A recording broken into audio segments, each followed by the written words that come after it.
y el dolor se quiere apoderar. Firme permanezco, porque tu amor vence el temor. Cuando en ti estoy firme, tu amor vence el temor. Cuando en ti estoy firme, tu amor vence el temor. Cuando en ti estoy firme.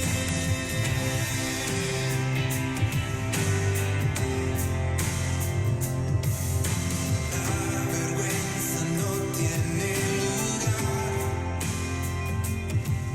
y las mentiras no me atrapan.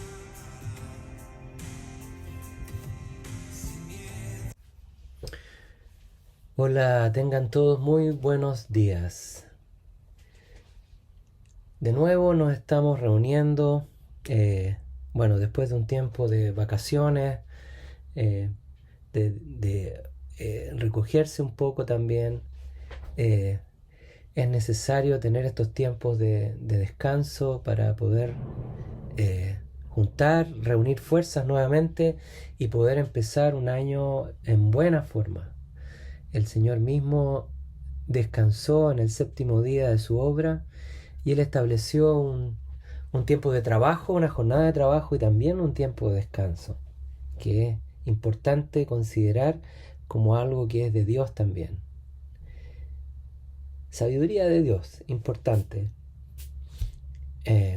Hoy día vamos a empezar una lectura, va a ser más o menos breve, tal vez dos capítulos solamente de estas transmisiones, con la segunda carta del apóstol Juan. La segunda carta, hoy día a partir de el verso 5.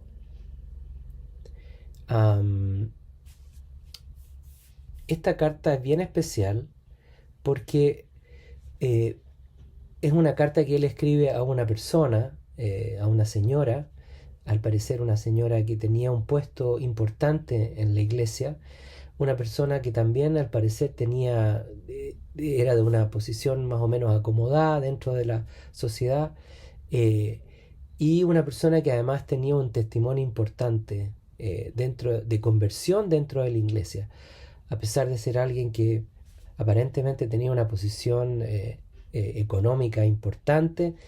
Ella tenía el testimonio de su vida y de una familia también entregada al Señor, al servicio del Señor y entregada a la verdad del Señor. Entonces en esta carta él va a retomar ciertos puntos importantes que se hablaron en la primera carta a modo de resumen. ¿Qué dice entonces este mensaje de hoy día que está centrado en el amor? Dice en el verso 5: y ahora te ruego, señora, no como escribiéndote un nuevo mandamiento, sino el que hemos tenido desde el principio, que nos amemos unos a otros. Y este es el amor, que andemos conforme a sus mandamientos. Este es el mandamiento tal como lo habéis oído desde el principio, para que andéis en él. Pues muchos engañadores han salido al mundo que no confiesan que Jesucristo ha venido en carne. Ese es el engañador y el anticristo. Tened cuidado para que no perdáis lo que hemos logrado, sino que recibáis abundante recompensa. Todo el que se desvía y no permanece en la enseñanza de Cristo no tiene a Dios. El que permanece en la enseñanza tiene tanto al Padre como al Hijo. Qué importante mensaje. Aquí va a tocar varios puntos muy importantes.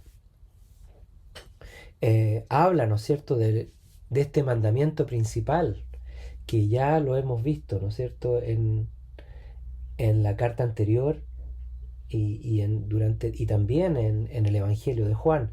el mandamiento mayor, el mandamiento nuevo, el mandamiento principal, amarnos los unos a los otros, así como le hemos amado a Él, como Él nos ha amado también, amarnos nosotros unos a los otros.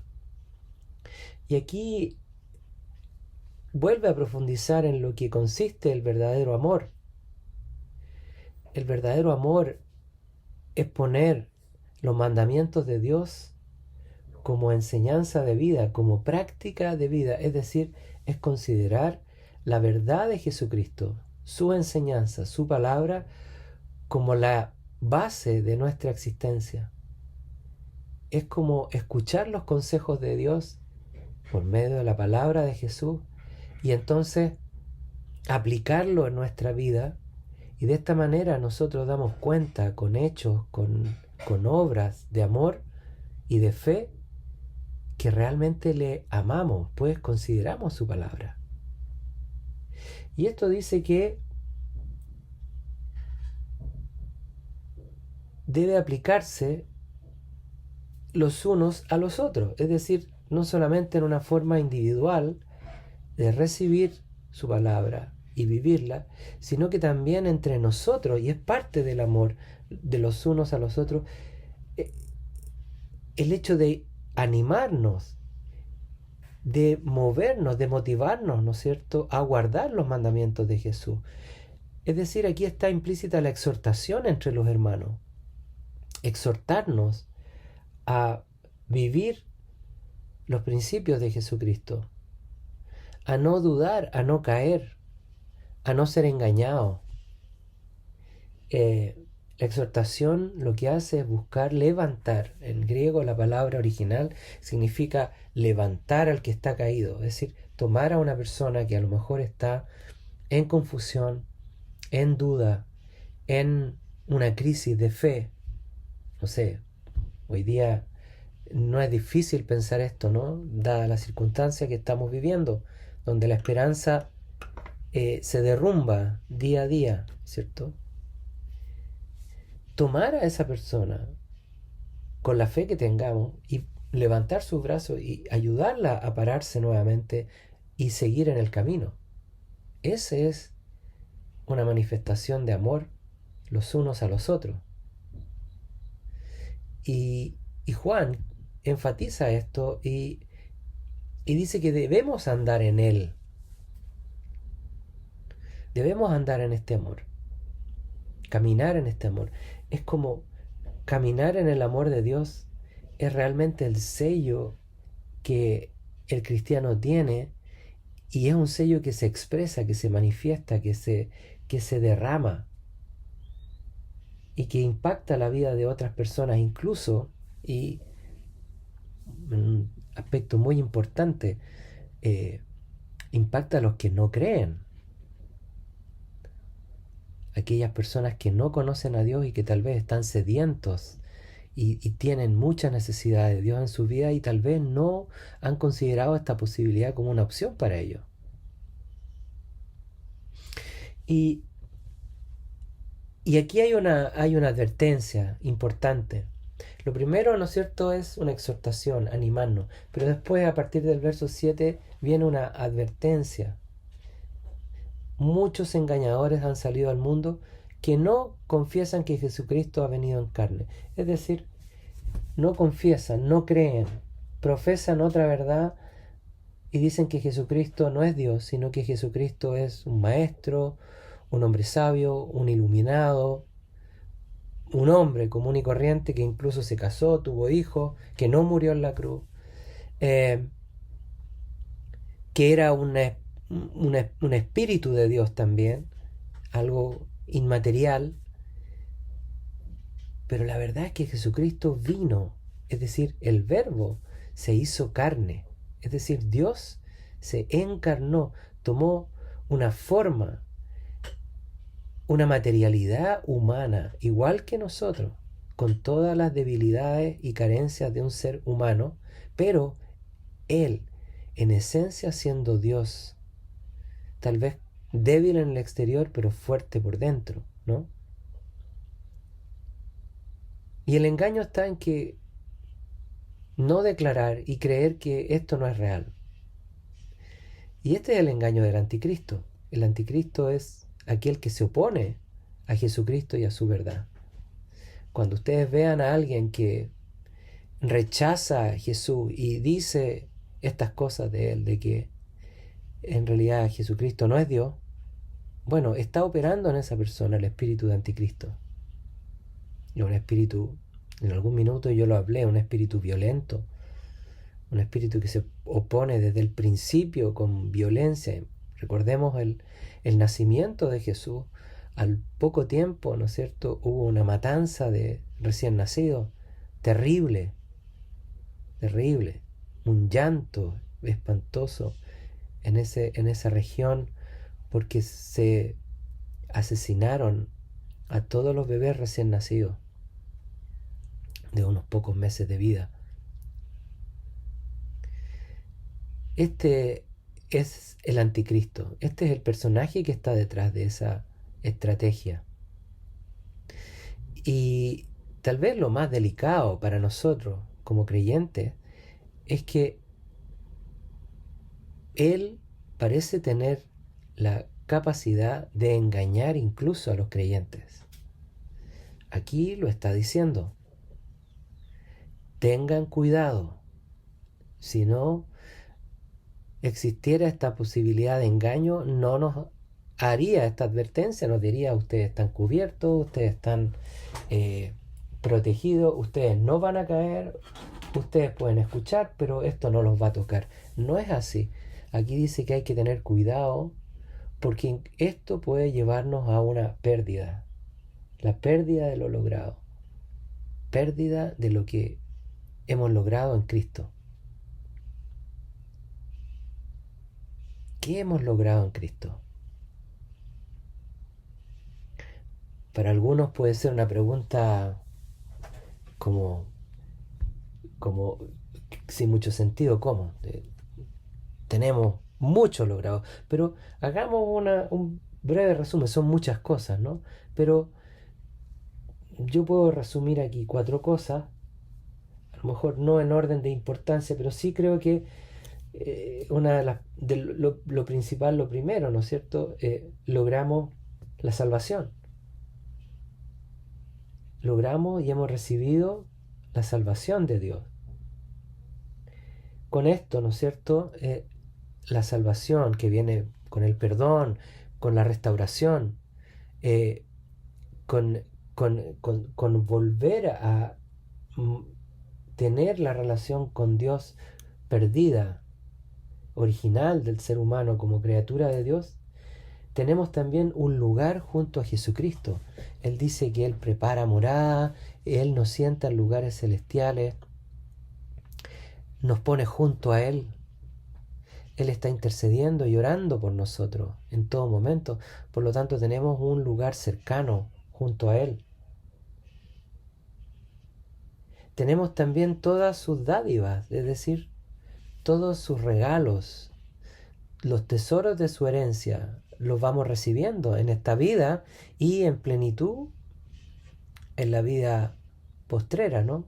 Cuando estemos junto a Él en ese reinado milenial, la vida eterna, recibimos la vida eterna también, como dádiva.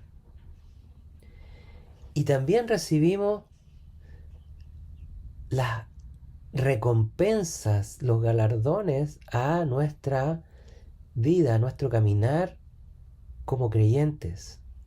El creyente que inicia una vida en Cristo inmediatamente recibe de Él, y lo que recibe debe multiplicarse, debe producir fruto, y un fruto abundante. Somos siervos que recibimos de nuestro Señor, y aquellos tesoros que recibimos debemos multiplicarlos. Todo lo que recibimos de Él. Pueden ser finanzas, pueden ser dones espirituales, pueden ser dones intelectuales también, sabiduría de Dios, que no solamente abarca el intelecto, pero se expresa a través de Él también, ¿no? Es decir, todo lo que recibimos de Él debe multiplicarse. Y esto, si tiene buen fruto, lleva un galardón, un premio.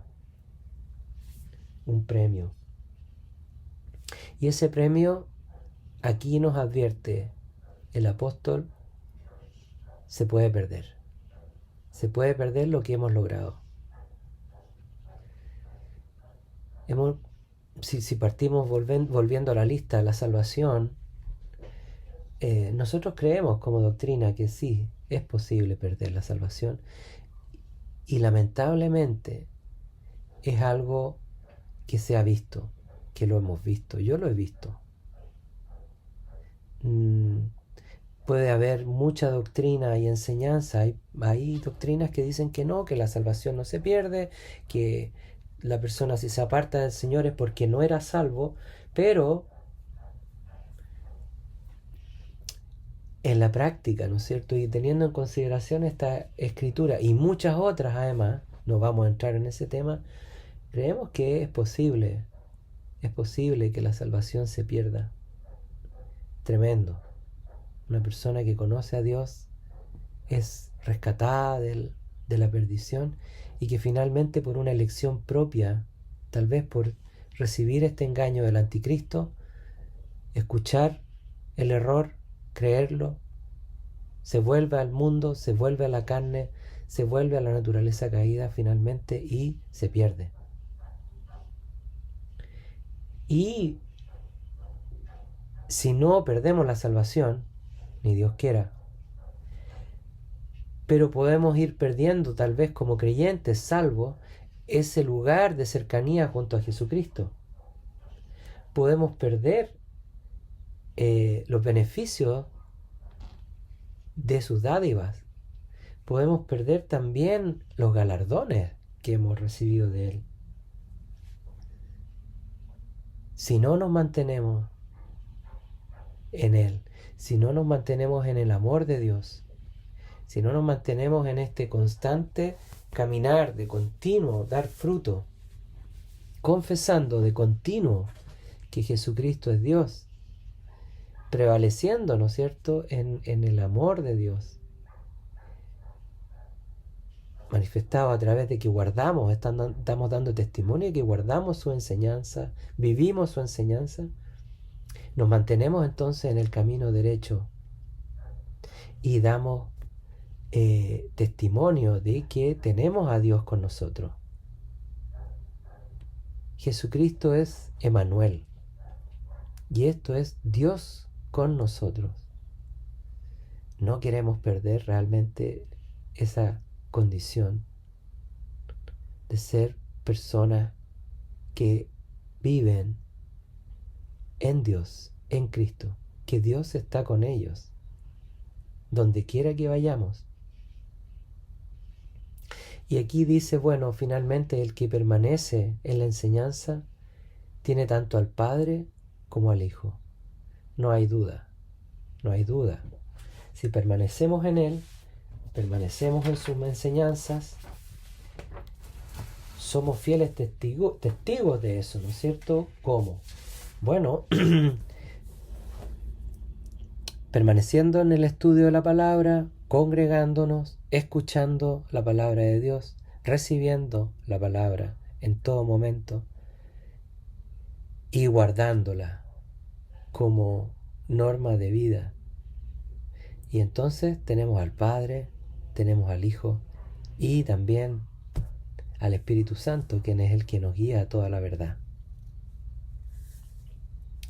Los animo entonces a mantenerse en esta línea, ¿no? En este tiempo de cuarentena en que vamos a estar separados físicamente, pero reunidos en el Espíritu. No olvidemos eso, que tenemos unidad espiritual y debemos cultivarla. Estamos distanciados, pero podemos comunicarnos, podemos llamarnos, podemos conversar, hay medios para hacerlo. Incluso en algún caso y guardando las normas y todos los consejos sanitarios, Se puede ver a alguna persona en algún momento de salida, tal vez visitar a alguien que tenga necesidad, llevarle algo con el cuidado necesario, ¿no? Mantenernos en esta unidad y no retraernos tanto, no guardarnos tanto tampoco. Hay que tener cuidado con eso, de no aislarse. No debemos aislarnos, debemos tratar de mantener el contacto. Que la distancia sea la mínima necesaria, realmente, la mínima necesaria.